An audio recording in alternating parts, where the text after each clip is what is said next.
Tai gavai susimokėt. Ir už orą apmokės teistų. Tai už ką nuteisė? Už finansinės aferą, žinai. Tai ką, teismui nepagarbą parodai? Aš teismą visą laiką gerbiu, žinai. Tai pasako, kas vyko per teismo posėdį? Teismo salėje teisėja žvengė. Žvengė ir kas sakė? Sako, nu, tu, Pietrai, gali tai pasakyti. Nu, tai aš sakau, kaip yra, žinai. Sako, kaip suprasti, nu, tai šviesiai, tiesiai. Nu tai, o ką tu pasakei? Tai aš pasakiau advokatui, sakau, nu tu blėt, juokdarys, sakau, blėt, plikas visas ir sakau, man tu nereikalingas, valink iš čia, žinai. Tai gal dar kažką pasakei, kad teisėjas žvengė? Sakau, per plikę gausiu. Nu tada, viskas aišku. O tai kam tu jam per plikę duot ruošeisi? Nu kėpalas, nu tai kai jis kalbėt nemoka, nu. Tai ką, visą laiką tylėjo?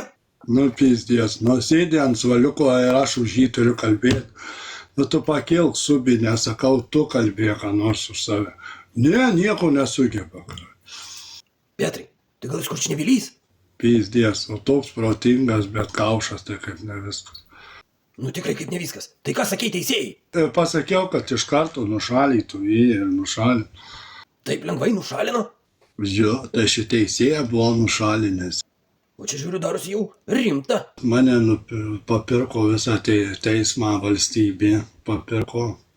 Net ir valstybė teismą papirko? Tai klausyk, o tai kokie tavo buvo reikalavimai? Sumažyt bausmę ir baudą sumažyt.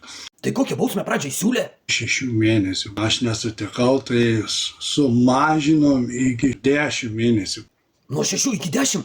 Tai čia daug sumažino. Būčiau aš nekalbėjęs, tai... Blet, Pietrai, aš manau gal ir net ir nereikėjo kalbėt? Nu. Tai kam tu kalbėjai? Nu tai reikėjo pačiam kalbėt, pačiam viską derint, nu tai sutikau. Nu tai ir prisikalbėjai. Blet, nepastebėjai, kad į kitą pusę tau sumažino. Eik tu nahu iš karto, nu va tokį pavažiavę, žinai.